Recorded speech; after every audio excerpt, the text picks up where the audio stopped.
Salut encore une fois mon frère bien-aimé en Christ, partout où tu te trouves. C'est encore une fois votre bien-aimé Paul Ariel Malimtoto, serviteur de Dieu par sa grâce. Bien-aimé dans le Seigneur, je suis en train de prendre tout ce moment en fait de pouvoir partager la parole de Dieu avec vous afin que nous puissions voir qu'est-ce que la volonté de Dieu, qu'est-ce que Dieu veut nous enseigner. Aujourd'hui, je vais parler sur un fils qui intervient à la dernière minute. Bien-aimé, à tout moment dans la vie, tu as besoin de l'intervention de la dernière minute. Parfois, tu peux appeler, tu peux être dans une difficulté, mais il y a un numéro d'urgence que tu as toujours dit que si rien ne marche, une fois que j'appelle ce nom, ou si j'appelle ce numéro, en tout cas, tout ira mieux. Je me souviens quand je traversais des difficultés des temps passés, il y avait quelques 3-4 numéros que je savais que même si je manque de loyer, je sais que ces deux numéros, si je les appelle, tout ira mieux. Il y avait le numéro d'un frère que j'aime beaucoup, il s'appelle Serge Casereka, que Dieu bénisse ce frère bien-aimé, businessman. C'est un homme bien parce que je l'appelais à cas d'urgence et il répondait quel que soit le montant. Même si c'était un montant de 200-300 $, il pouvait envoyer. Il y avait un autre homme là qui s'appelait Franklin. Une fois que j'appelais Franklin, lui aussi, il intervenait. Quoi qu'il en soit, en tout cas, il se démenait pour intervenir. Il y a une autre personne qui s'appelait Steve Nzoli. Lui aussi, quand je l'appelais, à tout moment, il intervenait. Alors, que Dieu bénisse ces frères-là, parce qu'ils m'ont soutenu comme serviteur de Dieu. Et il y a toujours un reward, il y a toujours une récompense pour tout ce que nous faisons pour les serviteurs de Dieu. Vous ne le faisiez pas seulement à quelqu'un de votre tribu ou de votre pays, vous le faisiez pour le Seigneur. Que Dieu vous bénisse. Alors, je vais partager avec vous sur le fils de la dernière minute. Parfois, les hommes peuvent t'aider, mais à un certain moment, ils peuvent se fatiguer. Même s'ils ne sont pas fatigués, mais parfois tu peux avoir honte de pouvoir encore les appeler parce que tu l'as appelé ce mois passé, tu l'as appelé le mois antérieur, tu l'as appelé l'autre mois et parfois toi-même attaqué avec la conscience et l'honneur de ta personnalité, tu trouves que tu ne peux plus appeler parce que ça n'est assez d'appeler l'intervention. Mais il y a un fils qui est disponible. Ce fils-là, c'est celui que je vais partager au travers d'une illustration dans Genèse chapitre 30. Genèse chapitre 30, je lis d'abord le premier verset. La Bible dit, lorsque Rachel vit qu'elle ne donnait point d'enfant à Jacob, elle porta avis à sa sœur. Elle dit à Jacob, donne-moi des enfants ou je meurs. La colère de Jacob s'enflamma contre Rachel et il dit, suis-je à la place de Dieu qui t'a empêché d'être fécond? Ici, nous voyons une femme qui était stérile et c'était Rachel et sa soeur venait d'enfanter au moins presque 6 enfants, tandis qu'elle n'avait pas même enfanté même un enfant. Alors, elle était vraiment stupéfaite, elle était vraiment en colère et elle portait avis, elle était jalouse à l'égard de sa sœur. Et un jour, elle s'est approchée de son mari et elle a dit à son mari, donne-moi des enfants ou je meurs.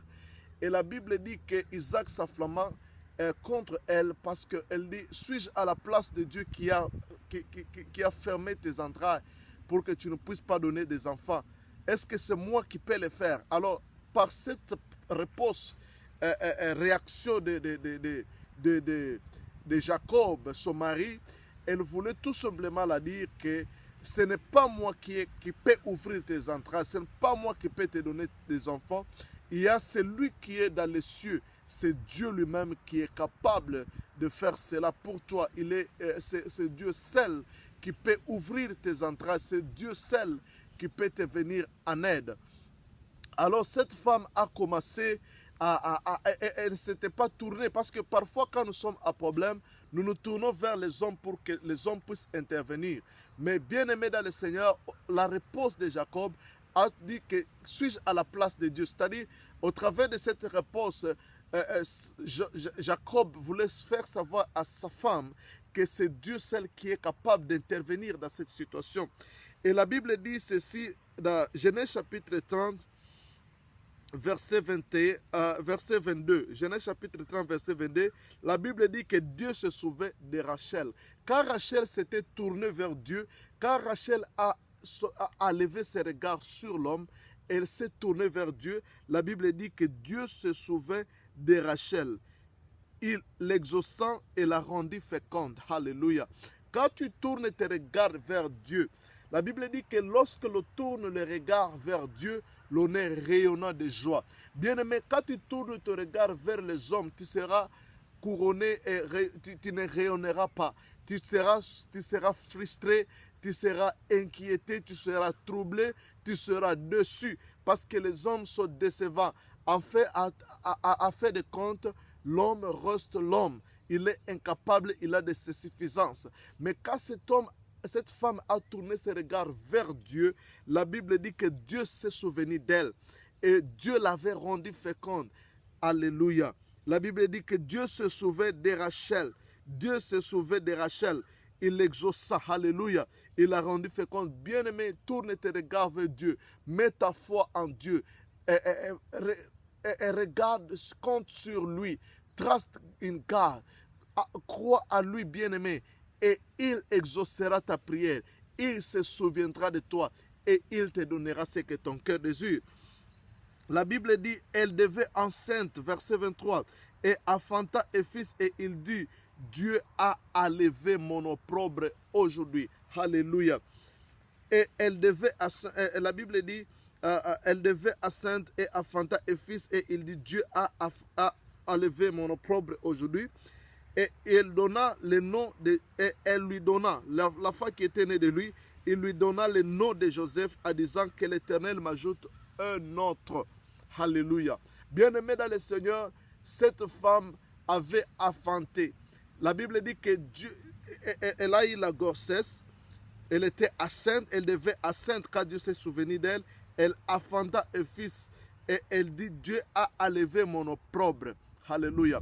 Quand ce fils était né, cet homme a dit, Dieu a enlevé mon opprobre. Oh, là je comprends que la stérilité qu'elle traversait, la stérilité dans laquelle elle se trouvait, c'était ça son opprobre. Bien aimé, je ne sais pas quelle est ta stérilité. Peut-être ta stérilité, c'est la pauvreté. Peut-être ta stérilité, c'est les échecs. Peut-être ta stérilité, c'est la défaillance que tu connais dans tes activités, dans ton entreprise. La stérilité, ce sont des problèmes qui t'entourent.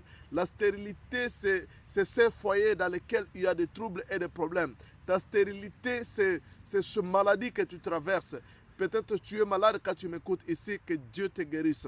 Bien-aimé dans le Seigneur, moi je ne supporte pas la maladie. Dieu m'avait donné les dons de guérison et je suis contre la maladie. Et parmi les points que j'attaque tellement, c'est la maladie, parce que tu n'as pas droit d'être malade. Tu n'as pas droit en Christ, la bonne santé est au partage. Alors je ne sais pas quelle est ta stérilité, mais quand le fils est né dans la vie de cette femme, la Bible dit qu'elle a dit, aujourd'hui Dieu a enlevé mon opprobre. C'est-à-dire ce fils-là est venu enlever l'opprobre de cette femme. Il y a un fils, une fois né dans ta vie, il est capable de ôter l'opprobre de ta vie. Mais bien aimé dans le Seigneur, cette femme qui est née de Rachel, c'est ce fils-là qui est venu enlever l'opprobre. Ce fils-là est l'image du véritable fils qui enlève l'opprobre. Mais pour connaître qui est réellement le fils là qui enlève l'opprobre aujourd'hui dans ta vie, parce que nous n'avons pas besoin de Joseph. Joseph est déjà mort, mais Joseph n'était que l'image. Mais Joseph était fils de Rachel. Rachel veut dire brebis. Chaque nom en Israël avait une signification, et le nom Rachel signifie brebis. C'est-à-dire, Rachel était une brebis.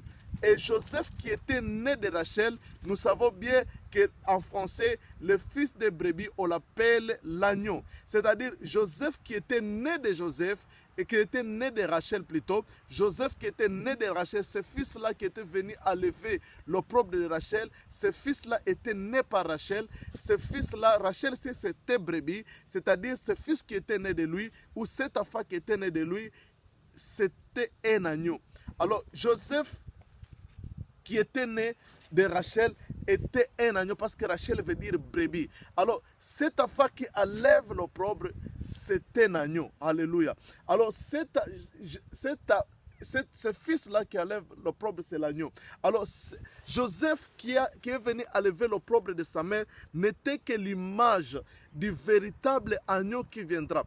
L'agneau qui ôte les péchés du monde. Un jour, Jean-Baptiste est en train de baptiser les gens. Il a vu quelqu'un venir. Les gens ont vu quelqu'un qui avait des pattes, des pieds, mais lui, avec les yeux prophétiques, il a vu un agneau et il a crié: voici l'agneau de Dieu qui ôte les péchés du monde. Alors, le fils qui enlève l'opprobre, c'est Jésus-Christ. Le fils qui enlève l'opprobre de l'humanité, c'est l'agneau de Dieu. Le fils qui intervient à la dernière minute, c'est Jésus. Cette femme était au bout de sa force. Cette femme était déçue. Cette femme ne savait plus quoi faire. Mais celui qui est venu intervenir pour mettre fin à son opprobre, c'était ce fils-là. Et ce fils-là n'était que l'image de Jésus. Bien-aimé dans le Seigneur, je ne sais pas dans quelle situation tu te trouves. Il y a un fils, s'il naît dans ta vie, il est capable de ôter tout ce qui te fait mal. Bien-aimé, je ne sais pas si c'est la maladie qui te fait mal.